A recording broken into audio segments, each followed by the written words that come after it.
Mana shu guruh 3 ta jamoa chiqishiga da'vogarlardan biri. Tabiiyki bu Braziliya. Chiqishida umuman shubha yo'q. Yulduzli jamoa, zo'r murabbiy, ambitsiyalar juda ham yuqori. Guruhda muammoga duch kelmaydi. Braziliya tarkibini ham ko'rdik. Asosan hujumga urg'u berilgan, juda yulduzli hujum chizig'i va mehnatkash himoya chizig'i. Kuchli darvozabonlar. Marokash o'sha tarkib. Marokash ham raqobatli jamoa. Marokash terma jamoasi katta ehtimol bilan bu guruhda 2-o'ringa da'vogarlik qiladi. Marokashning isbotlaydigan narsasi ko'p. Kimdir aytishi mumkin, o'tgan jahon chempionati bitta ko'tarildi, bo'ldi, hech narsa isbotlash shart emas. Yo, ishoning, bular Afrika Millatlar Kubogidan keyingi holat chempionlikni tortib olishi ularning imejiga putur yetkazdi.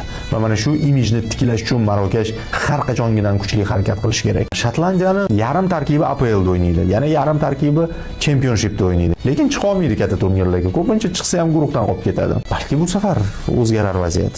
Gaitidan hammasi 3 ochko olishini tasavvur qiladigan bo'lsak, Shotlandiya Marokash bilan durang o'ynashga harakat qilishini inobatga oladigan bo'lsak, Shotlandiya ham